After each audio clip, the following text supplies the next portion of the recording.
Hello, this is Zack, Estrin. I'm supervising producer and the writer of this particular episode. I'm sitting here with a fine gentleman, genius.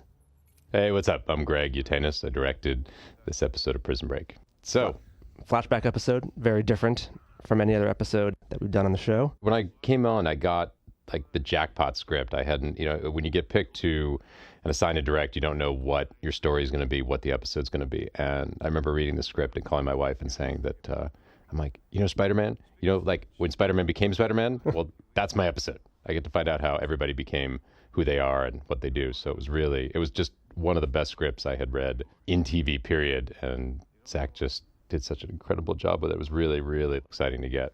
Did we agree on $20 or $40 for that remark? No charge. No charge. Comes real life, man. Of course. Actually, interesting thing, this episode, we shot a different beginning of this episode with flashback. There was a note had come in, or there was a request for a scene to see them all as children, which required all the young actors that had played young Link and young Michael and young Veronica to come together. But the way it opened now was the way that Zack had originally scripted, the way I had first read it. So the scene just always felt a little tacked on, and we never really got past. It didn't really service the show well to open with it, I felt. And we found a way to integrate it later, which came out of the fact of being able to get removed from it. So you'll see, and we'll talk about it when we get there. Have disagreements, but we always seem to smooth things out like this. Okay. Laying in here, the subtle background, the president who becomes a bigger character as the show goes on. These people here have no idea the part that she's going to be playing in their lives. Yeah. No, it's great. I tried to subtly hit that. When Zack had put that in, it was just to do that, and to also treat this that if you were going to watch this ahead of the pilot, that everybody had introductions. Everybody was sort of reintroduced and introduced to us as though we're seeing them for the first time, and playing on the expectations of what everybody's already learned. It was great because I came at this show being a fan of the series itself. And so it was great to be able to show everybody's in street clothes and well rested and without being high stressed and being as exposition driven as they had become. They were still all dealing with very human and very real things that were going on in their lives. And the escape is not their main drive and engine at this point, which was kind of great. On each sleeve. One missing on his right. No left. One of the cool things, too, is to be able to weave in things that have happened throughout the show. This guy in the white hat is somebody who we saw briefly in another flashback early on in the season, and now to be able to see how pieces like this actually came to play, I think is a very cool opportunity as well. We had a production trick that we had to pull off. One was that when the pilot was originally shot, it was shot in much warmer weather. But Dominic, we had to go back to Dominic's original wardrobe, which was the white tank top and black leather jacket, which it was minus 20 degrees to minus 30 degrees in Chicago when we were shooting this. So it was very, very, very, very different kind of cold that these guys had to be in and had to match to, as well as Lincoln's hair, which had just been shaved the episode before. So we had to deal with getting his hair to grow out as fast as we could. Ooh, big moment. Big surprise. You want to talk about how you originally scripted this? Well, originally, Michael and Veronica were going to go significantly further than this moment ended up becoming. In fact, originally the whole episode was structured where you don't know what Michael's big secret is. You know there is something going on. At the end of the episode, you actually come back to this moment, and we see them walk off into the bedroom together. But we all talked about it, including Wentworth, and decided character-wise that that's something that we wanted to protect Michael from, and felt that he wouldn't go that far. With this version that I think actually works really, really well. Anyway, it's real important, bro. Ah, beautiful shot, by the way. Thank you. Well, I tried to put the looming parking structure just to give, if people really know the show, they'll know certain geography or being able to see outside. They know that the parking structure is significant because they've already watched the show. So I tried to play on that, as well as stylistically shoot it so that it would match into footage that was being used from existing episodes. In fact, I had Scott, who did an amazing job editing this. Scott Eilers, go back and recut scenes that had already existed in the show, to not just cut and paste them from how they were used before, but take the existing raw footage and then recut the scenes so that they would suit us for this, and have a new perspective on things you'd seen, which I wanted everything to be. I want everybody to have a new perspective on stuff they already thought that they knew. That last scene that we were just watching up in that loft, that used to be, or I think still even is, just a two-wall set that you managed to really create the look of an entire loft out of someone that has never been there the whole year. Well, it was only conceived to be just used for flashbacks of the wall, and then all of a sudden we had all these scenes, and it was a very smaller scale version of what was used in the pilot, so it was tricky to kind of still give it a sense of space as well as get everything we needed up there. I just want to talk for 1 second about that scene with Robin and Wentworth. Robin just is a really fantastic actress, and it was so great to see her have stuff to play like that. Just the rejection of Michael's rejection, just to see how that. You can really read that in her face. I mean, there's just like beautiful. In that one moment where she says, I know, and you see about 16 different thoughts going through her eyes, and it's just a wonderful, wonderful moment you capture. Yeah. Everybody just really came up on their game. They really all had something to sink into that they had, because of the serialized nature of the show. Often the characters are not getting to advance, take big leaps in emotional stuff. They're very much tied to what just happened, which was literally like the day before in the story. So this was just great. All the actors just jumped at the chance to go back and play things that they hadn't been playing. It was like everybody, and just to get outside, to get out of the jail, get out of that location for, it was just only a week, but everybody kind of really had a good time doing that. And plus here, even just to pan across and be able to see a character we've already seen dead, but not overplay it was kind of fun. Here's coming up on our one character cross in the episode. Nanda, we should whoop that guy's ass. Please. Only time I see you whoop some ass is when that old man cut in front of you at Arby's.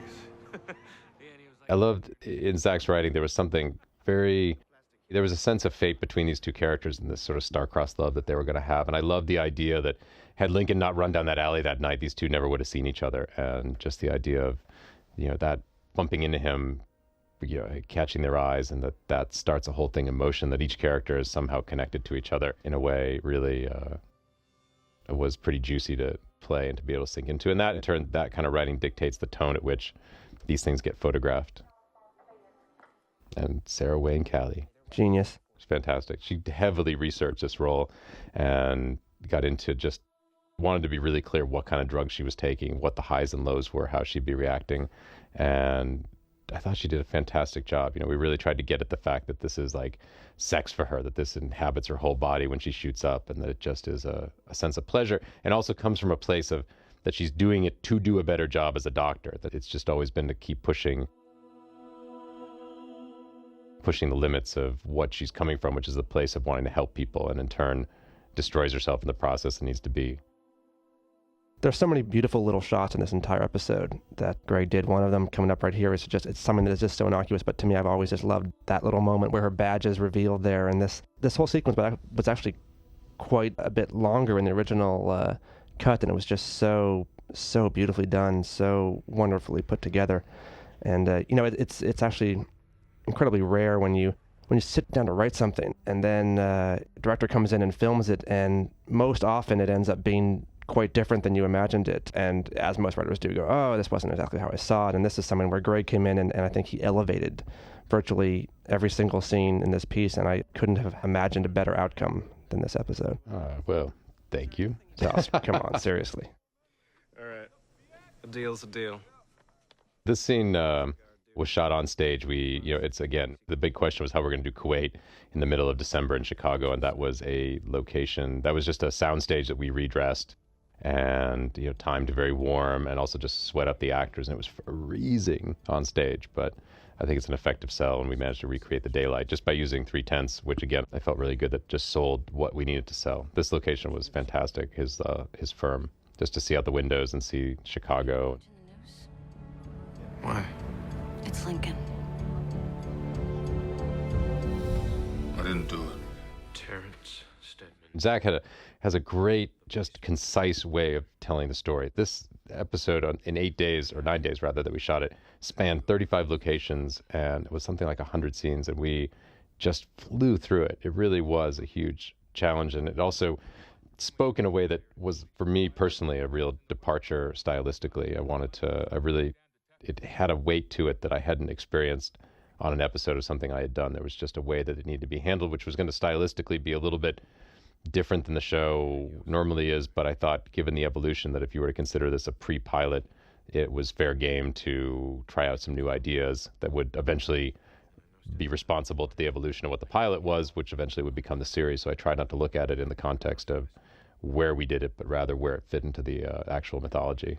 I love the design here, how even the windows behind him have, in essence, bars. Is that something that you guys consciously worked on, trying to get that feeling of that crisscross, those bars all around him, that separation, that beautiful shot right there, that tableau?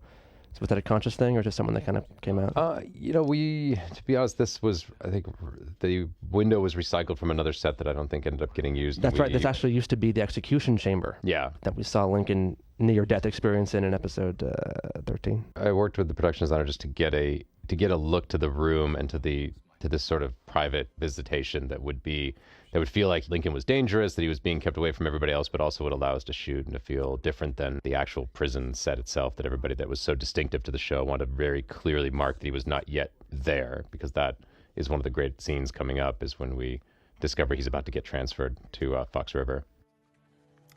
He has aspirations. He won't be a problem. And the conspiracy grows. Ah, look at that. Oh, yeah. Beautiful. That's cool. That's me being influenced by Michael Mann. So much of this, like, tell me if I'm just interpreting incorrectly, but so much of what I keep seeing in here are all these frames within the frame that you keep constructing visually, that they're just beautiful style. Beautiful, beautiful. The window we're about to walk in front of here, that they're going to stop in front of, always reminds me of an opening of a James Bond movie. Well, it just, everything kind of comes out of, I feel like we tried to give everybody's world a different look, and one of the things with Michael's look was that his world prior to kind of having anything tactile in the jail was that it's sterile. The architecture, this is an actual architectural firm, so it has a sense of, again, it's very designed. We want to feel like things in his world are very precise, very particular, and that he needs things a certain way, and that this is all going to get blown apart, so that we try to represent the character at all times with the kind of the visual design. Whereas like Sucre's story is more loose, and the more texture and grit to Sarah's story. So we tried to make each one sort of distinctive, so you always kind of knew where you were and what was going on. Another, God, I mean, it's so simple, but just the beautiful box within the box in that shot, I love. I do like frames and frames, so appreciate that Zack Estrin has noticed. Years of film school and hard work. Oh, of course. Glad she got out when she did, huh? Gary Baugh was the production designer on this, right? Yeah. He did a great job. He was amazing. He was just always keeping ahead. I know he was completely going crazy, but with everything we threw at him on this. But it was really, Chicago's a great city to shoot. It has so much. I mean, you can look down one street and get a look, and then turn the corner and have another. So often, we would be based at the corner of an intersection and yet achieve, 5 different locations for 5 different worlds. This was a set that was actually built inside the jail because we only have one actual scene that takes place at Fox River, so we needed to, quote, make the day, meaning fill out the day's work with other scenes that we could do. So we built other sets at the prison location, which in a giant gymnasium. This is an interesting moment, I think, for Wentworth to play, because a lot of people have asked that question, throughout the series of, why would you go in and do this thing for your brother? I mean, I have a brother, would you, and it's like, would you break into prison to go and save your brother's life? What's the motivation behind him here? And you can see the different levels that are going to be evolving in his mind throughout this, beginning with the not answering the phone, the layer of, would he have done something with Veronica, just as it keeps revealing to him, now Lincoln being in this trouble because financially using that money for Michael's school. You can just see slowly the levels of guilt coming across Wentworth's face. It's a really great progression of his performance from where he begins this episode all the way to the end. Yeah, very much so. He really tracked that well. And we although we don't ever see the actual moment to decide that he's going to do this, I feel like it came from the cumulative love of his brother, and also just that responsibility of there's something in him that needed to do this. Again, it's freezing cold in Chicago while we're doing this, which is great because, having shot so much stuff in LA, it was great to actually have a real city where the leaves could be off the trees, the snow was on the ground. How are you going to afford a place like that?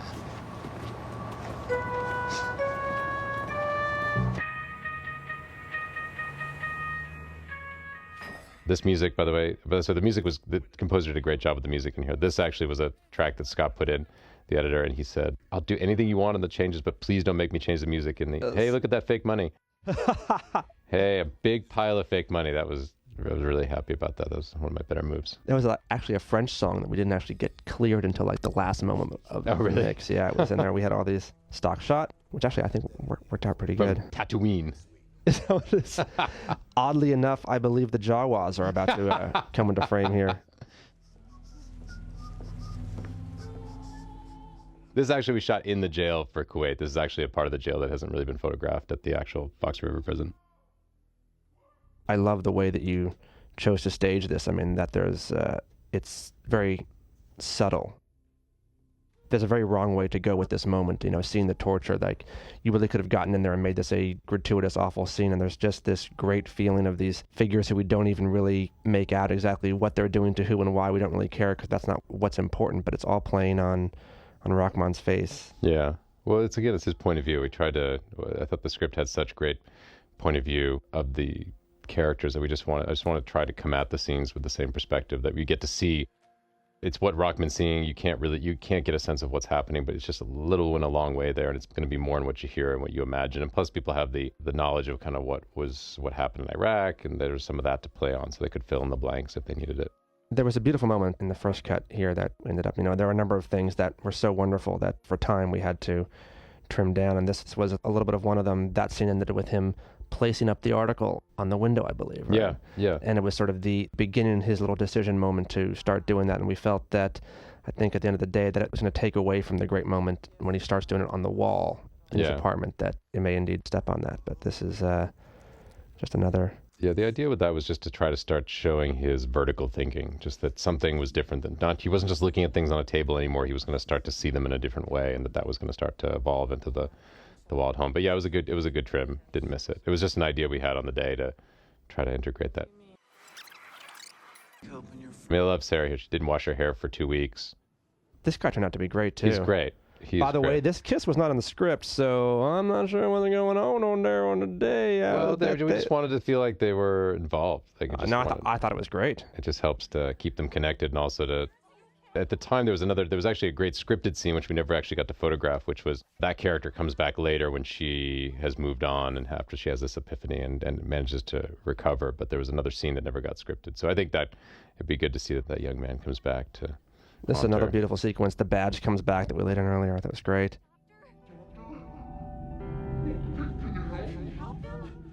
This is just so well done. It's all Sarah. She really was so committed to this. It's great to have somebody, to photograph that has so much going on in their face. She doesn't say a word in this entire thing, and you know exactly what's going on. She's just helpless. It's that feeling of helpless and humiliation and just everything. I think just everything finally comes together to start to act to bring the change. I love that image right there of her getting pulled away. That was really a vivid thing that I kind of had worked backwards from. I just saw that specific moment and wanted it to flow, and you gave me so much to work with there. It's just great. That's the whole thing, especially in television. You're not, the role of the director, you come in, but you're really truly limited by the material, and any good words that this has had has been just off of the great material that I was able to get cracking, and plus the amazing cast. That's fine. I actually brought you here to talk to you about something. Again, we've actually had some amazing, throughout the year, the local casting out of Chicago that Claire Simon did is great. He actually, a little bit of trivia, was originally the guy who in the pilot walked in with the gun and shot the Cardinal. Right. So, but we ended up never actually seeing him on camera. We just saw the gun, so we ended up using him again here. Obviously, not in the same role. Not in the same role, no. But he's great too. What I saw was wrong. And someone needs to take responsibility for it, sir. The trick to Iraq? Sweat.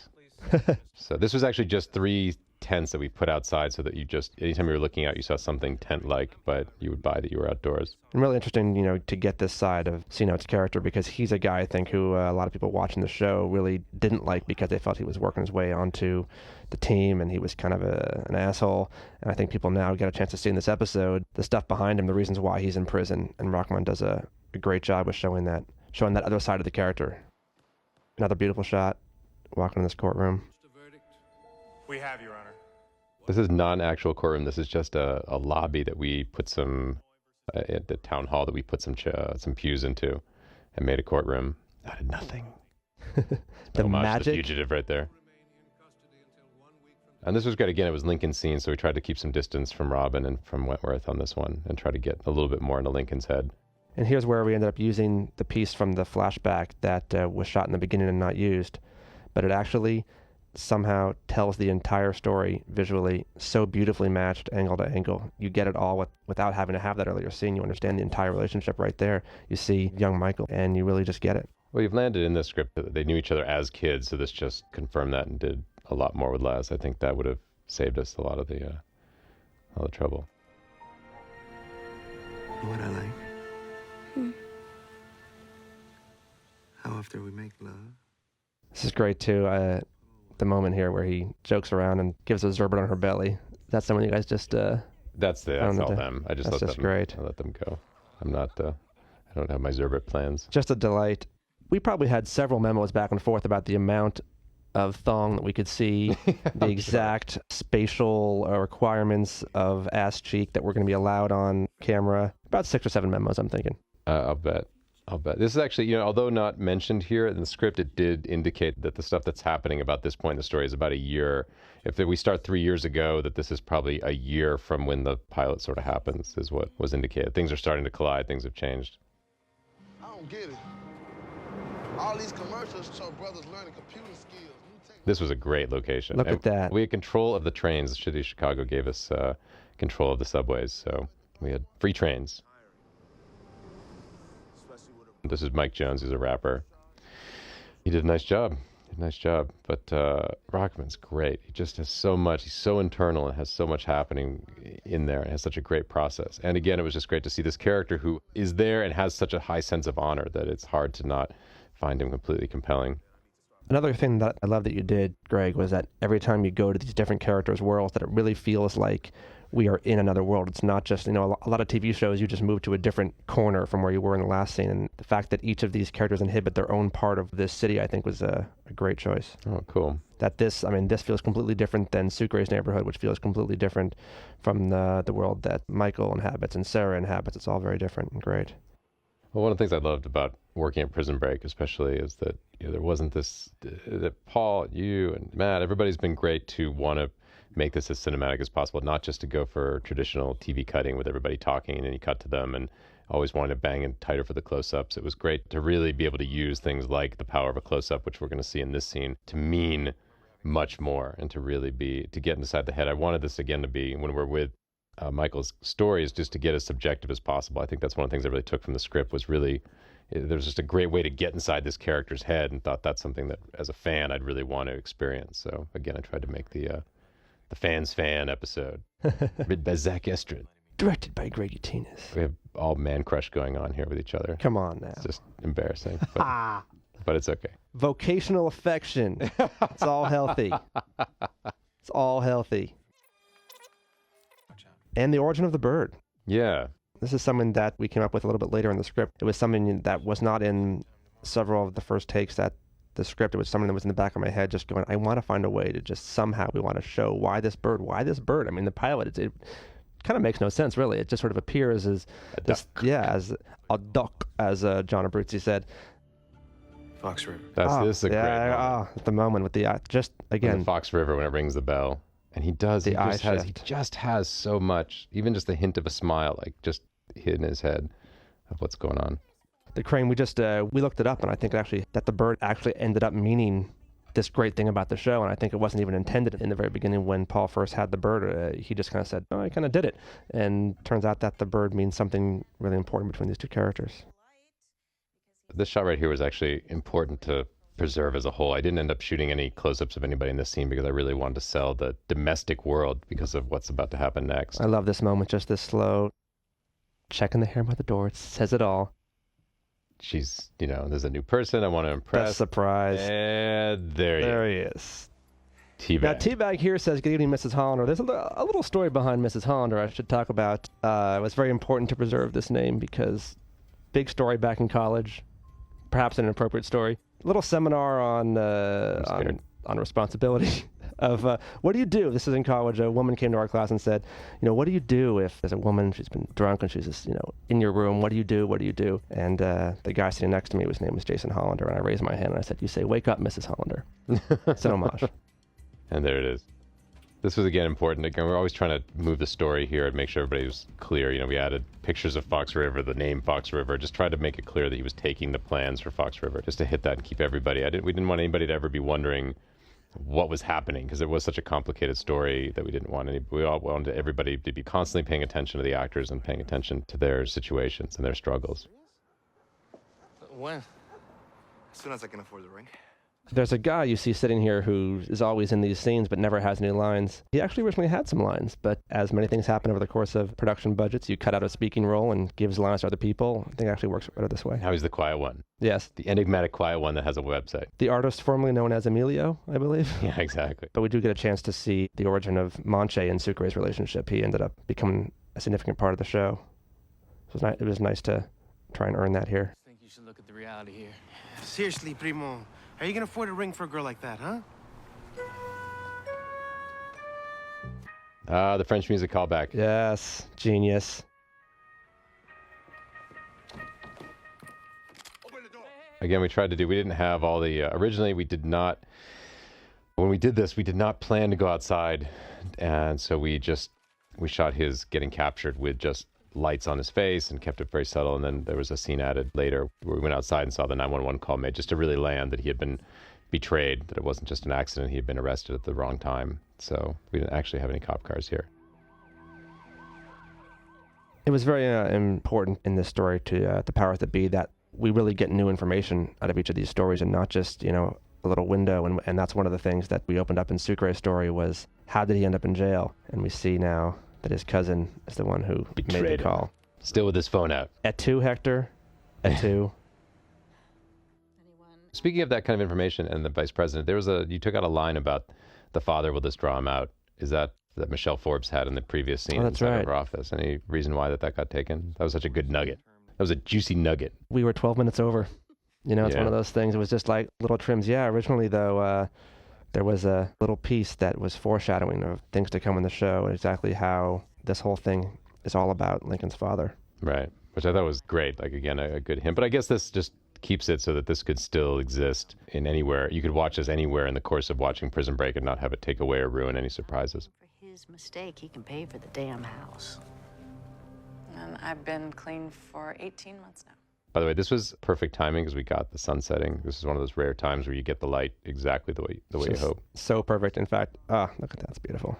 Chris Manley, DP on this episode. Chris Manley, just amazing. Plus, I have to credit Chris with us getting through all this material because he has a great way of lighting fast and having it look great and just being able to keep his department moving and keep all his guys working hard and fast. So we were doing, the Chicago crew was incredible. We would fly through so many setups a day, and we were doing 5 major moves a day. For example, Sucre's neighborhood is in back of this hospital. This is actually inside the hospital she was working. We turned a room upstairs into a rec room. And then in back of this place was where we had Lincoln's apartment. And in back of that, we had Sucre's neighborhood. And next to that, we had C-Note's house. So we could get a lot of diverse looks within about a block of things so that we didn't have to physically be moving the company through the snow very far. So we were just battling how we were going to pull off this really epic episode. And it was a great introduction here for our guy. I love this. Yeah, I know it sounds like a strange idea. Maybe the Red Lobster gift card. This is like the funniest line ever. It's just so tragic. Like, he's trying so hard and he's trying to make a connection. He really does have a crush on her. And it'd be like, I got a coupon of the... Was it coupon? I mean, what was more tragic, coupon or gift card? I have a gift card to the Red Lobster. And it's funny, online a lot of the fans were saying, dude, I love Red Lobster. What's the deal? What's the joke? What's so funny? I love the Red Lobster. Thank you, really, for the referral. It's like, but this guy, it's perfect because that's a fancy restaurant for like working class guy who's the guard of the thing. Like, it's just so great to see the vulnerable side. We really... Samurai. Yeah, his battle axes. Here it comes. There it is. It's like, he's going to war. He's going to war. He's going into battle here. But it was also cool, one of the things, I show it a little bit because we show Wentworth in short sleeves, but one of the things I feel like I had missed, and it hit me much later, was I feel like I missed an opportunity somewhere in his apartment to show him shirtless, to see him without any tattoos at all. Oh. And it caught me about 2 days after I had wrapped. I remember sending Wentworth a text message. He's like, dude, we got so much other great stuff. You see me in short sleeves. That's subtle enough, but I feel like I just wanted the audience to be able to see him prior to, just so it was really clear that he had not had the tattoos yet. That crosses over, that the beginning of the pilot really crosses over the final scene of this episode, Brother's Keeper. One of the things that we really wanted going into this episode was to flip your expectations about all these characters, that we've established them as being very much one way in prison, and we wanted to, in a genuine way, not in a false, just for shits and giggles way, flip your expectations so that, we see Teabag here. You expected the story where, this is where Teabag comes and rapes these kids, and we decided to go the complete other way, that this is actually... And that's a great look from Bob. Oh, it's great. Can we just hand him an Emmy? I'm just curious. Can we just do that? So good, especially here where we got to, the way the schedule worked out, we were able to shave Bob and clean up his hair and do those things so that we didn't have to worry about, and he had enough time to do that and still be able to grow it back for the next episode. But just to see, Bob really took this really seriously, just wanted him to be as, quote, normal as possible, but yet, like an alcoholic walking into a bar, he wanted that moment where the child touches his finger just to be like, just to register, and to also register that, like, okay, I'm okay. I wrote this episode over Thanksgiving, and I was trying to figure out a moment there, what he was doing with those kids and talking, and one of my young cousins actually brought up the multiplication table trick. Which I did wrong, apparently. Nobody actually had physically explained it to me. I know I wasn't going to bring that part up. But and it was told to me that I had done it incorrectly. But actually, the way I kind of explained it, it sort of worked, but I didn't do it the official way. By the way, the America's Most Wanted was exciting because that was my first job, was directing episodes of America's Most Wanted.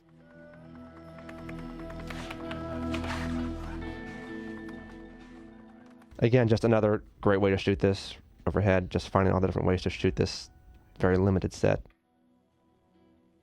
And this is another great moment where you just really get to see the origin of the tattoo story. This is why he ended up doing these tattoos. We see him trying to memorize this stuff and it's just not working. And we also just see it going around and around in Michael's head, and Wentworth does a great job here.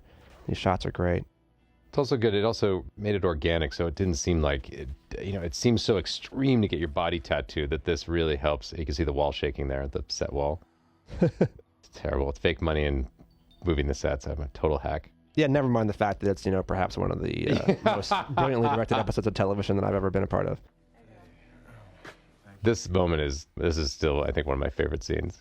So we found this girl. The local casting went to the mall and was like trying to find this girl. Had never acted before, had never done a line, never hit a mark, never had been in front of the camera, and she just had these fantastic tattoos. And it was also winter, and which we've been playing, so we had to find something to put her in some sort of vest situation where we could still expose her arms. But you're so in his head, especially if you know the show. Great. This means something. If you don't know the show, you just think he's checking her out. But it's just I do miss the slow motion turnaround walk away. I do too, but I think it's all there. I'm still thinking about the fake money. Still, and the shaking wall. And the shaking wall. Talking about the other characters as well, we had, we know that we have our flip on Teabag we talked about, we have our flip on C-Note here. We get to really see his heart as well. We even, Sucre is a guy who I think everyone has thought was very lovable, but he did commit a crime to go into prison, and we do want to show that this is not, that everybody isn't completely clean, that these people aren't all innocent. This isn't a show about all innocent guys who end up in prison. These are all people dogs who go to heaven. All cons are touched by a con. It's going to be really hard to hear. Yeah, no, it's good, but you kept the crimes appropriate to the people. Nobody is, I think you guys even backed off a bit from Teabag. Like, nobody's that horrible that you still find them engaging. Like, he's did all the wrong things for the right reasons. Sucre's thing was like, again, the motivations behind everybody's crimes were still pretty, they still have hearts of gold. The wife's another piece of local casting who was great. She did a couple episodes. She's really, really good. Yeah, everybody. It was, again, like, we played a great thing, with her. We discovered that when she first comes in to be like, honey, I got to tell you something, she takes the kid away. Like, I told her to expect that he's going to come in and say that he had an affair. Like, not to be anticipating the news he was going to have. Tell him no, Dad. Oh. This moment of tell him no, Daddy really came from the mornings when I leave my 2-year-old daughter Charlotte and I have to go to work, and she one morning came up and said, tell them no, Daddy. And you said, and there you were. You want to go to college? That's what I said. But I got to go to work. Okay. This actually, we ended up cutting, there was a lead-up scene. There is a scene before it. Yeah, where they're walking up and discussing what's going to happen. I think it actually worked out better this way. It did work out better this way, but the interesting thing was we had to the original scene was scripted that these two were talking in the living room and the mother and daughter came home, And the actor this day was tied up, had missed a flight and was late and wasn't able to be there. So we had to, Zack woke him up at 4 a.m. LA time, and he had to rewrite the scene so that we could put this before and after situation. But this was originally not supposed to be this way. It came out of the fact of trying to think on our feet when we were down an actor. It had nothing else to go to, just the way the schedule had worked that day. There wasn't anything to pick back up. You owe me this, man. Check out the bling in Mike Jones' ear. Yeah, we just had to go with the idea that these were fake. Otherwise, he would sell them and not have to worry about his bail. I was a little bit, I went with them. Somebody had said they were continuity, so I left them against my reality. But the stuff we took off him was unbelievable. I still couldn't believe how many diamonds that guy had. Here we see the tattoo coming together. We see the art going over the plans to be able to say, yes, indeed, there are actually some semblance of plans beneath those drawings, believe it or not. I wanted to, but we couldn't clear like Escher drawings and things that like are more optical illusions, things to feel like he was drawing upon something so that these things could kind of be relief in a way. And this was another thing too that originally I believe we just had showing these tattoos, and we decided that we wanted to plant a couple things of stories to come in this season and New subsequent seasons of some pieces to keep the audience wondering, well, what the hell is this going to be about? This one and the next one are to be revealed later on. Yeah. Or maybe by the time you're watching this, have they been revealed? No, none of them have. I don't think so yet. Wait for season 2. Well, but the DVD's out, yeah, I would imagine. I know that this will be relevant either this year or next, but I love this, and then we just get another new little nugget that people will sure try to decipher, but this is a good one. In fact, originally in the script, it was going to be more explained what that clue was, but I love that everybody kind of backed off from that. That was a good idea. P.S. in Wentworth's apartment there, the loft, the translate outside the window is Boston. So he's working in Boston. I was looking at it like, hey, there's Faneuil Hall. What am I looking at here? And I want to put cameos. The wall was so great, and it's so camera ready that we put in little nuggets of the other actors that we didn't get to actually see in the story. There's an article there for Czech Brides, which is our only hint of the character Nika, who ended up playing the show. In the original draft of the script, there actually was a whole sequence with her as well, where we see the origin of that. We see Michael go to these docks where these men are selling this girl, and we see him actually learn for the first time his idea of contingencies, because the deal that he had in place to get her, they screw him on the deal, and he learns now to always have a backup plan, and that was going to be the setup for his character for that thing. But again, because of time and production, it's another thing that we were trimmed away. My therapist said, as it was with what we did shoot, we did come in we came in about 8 minutes over what could broadcast. Or 12 minutes initially, we got that down to about 8, and then from there, scenes had to go. I mean, it was heartbreaking to see stuff, but that was pretty tight. It was everything you're seeing now. We just pulled out actual scenes themselves. And now this actually was shot on the first day before we shaved Bob, just while we could still use his. This is the very first thing we shot in the episode. Yeah. This was good stuff. KK, another one was great. KK's amazing. She's really, really great. In fact, I tried to get her on this pilot. I just did. But she's out of Chicago. This is a great scene, too. It's a really nice piece of meat for Rob Knepper to chew on. And that shift he has coming up in the scene where the eyes go. Yeah, Jekyll and Hyde. Just great. It was such a well-written scene, and I'm glad that the show just took the time to indulge it and didn't try to blow through it to get to other stuff. Like, it really... Do me like that. It's just throw me out to the dogs. It's toss me out the back door like that. You're a murderer, Teddy. That's not... It was written in such a way, and there was just this... You see that he comes in here as Theodore and leaves his tea bag for sure, like that Theodore Bagwell is put to bed forever, and Teabag fully consumes him. But you see that moment that this guy really has to check out and survive. And people are going to wonder here, is he telling the truth? Did he really love this woman? Would he have ended up hurting those kids? All these things, we don't know. Yeah, but it would have been, it's that same thing. It's like that Hannibal Lecter thing. You know that they're capable, but yet you feel there's some code to what and when and how he would do stuff. I actually felt like, and it came from a place that he had really changed. That history of violence kind of idea, that he had really put it behind him and had been reborn, and that everybody was searching for some kind of redemption when they had been arrested. We also had, in the background of this scene, I remember originally he also looked over and saw the family sitting there with kids, and that was a really interesting moment as well. So that was a disappointing cut, because I thought it allowed us to endow what is he thinking? Is he looking at them as a predator, or is he looking at them at what he will never have? And that was, again, something that Bob's sort of enigmatic face allowed us to wonder, and just again to try to get the subjective. But I think the words did it all, and I didn't think we needed to push that. So hard because virtually everything, in fact, everything that you shot was so brilliant. It was the hardest episode ever to try to trim down because everything was like killing a baby. It was just all about time. Oh, the magic of DVD, we can relive. They can live on. There's actually a scene with Michael's boss, which again was just to put up obstacles to see that he had done everything he could prior to deciding to tattoo himself and get himself arrested. Yeah, he went in, he asked his boss for a raise, trying to get his brother a better lawyer, and basically the out of the scene was, if you want to help your brother, you're going to have to find a way to do it yourself. And that was kind of like another moment. Life lesson. Little life lesson. We also had a scene in the courtroom where Sucre gets convicted, and Hector says to him, look, I'll take care of her, anything you need, you just tell me I'm your boy. Burroughs will be dead soon, and then things will start getting back to normal. This is the payoff to cutting the vegetables, which everybody saw before they ever saw who the vice president was. They only saw her cutting vegetables. So this was the payoff to vegetables. In fact, that was existing vegetable cutting footage, since apparently there was about 900 hours of it that existed. So I just shot the blender. That was the added thing. Also, the footage of Lincoln going up to the already dead man in the garage was previously shot footage as well. That was, but you recut it in such a way where it actually felt new and slow-moted and stuff. But it kind of helped to dictate why we went handheld with certain areas.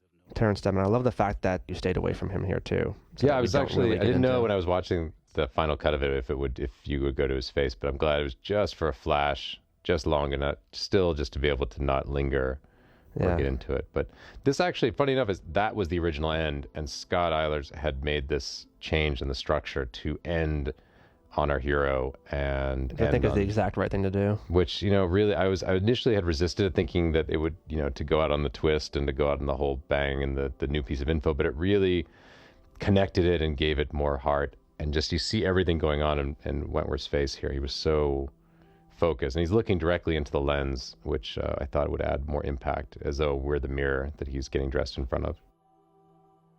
And then we tried different degrees of flashing forward. We tried intercutting flashing forward to the pilot and seeing what he was going to do, which just seemed like this was the only, which we didn't even really need, but I kind of like the poetry of it, just coming back to truly why he's doing it. And I love here how the hand comes out and it's shaky, it's unsure. He's not sure what to do. And then the next time you see his hand come out, it's completely solid. He knows what he has to do. And we didn't need his face here. I made a decision to not cover his face there, and just his hands did it all. His body he's so physical and has such a command of every inch of himself that it was great to have that. It's a real gift to come onto a show and have such a talented cast. Let me just say in closing again, Greg Yaitanes, thank you so much. You elevated the show. You just did a phenomenal job, and can you just direct everything else I write the rest of my life? That's all I want to say. Well, we're working on it. Let's work on it. This was just a blast. This was truly like my favorite episode I got to do last year, and it's actually when I submitted the Emmy, so let's see if anything can ever happen with it. But I was really, really proud of it. Hope everybody enjoyed it. Thank you very much for tuning in and listening to us babble away. Babble, but thanks for listening.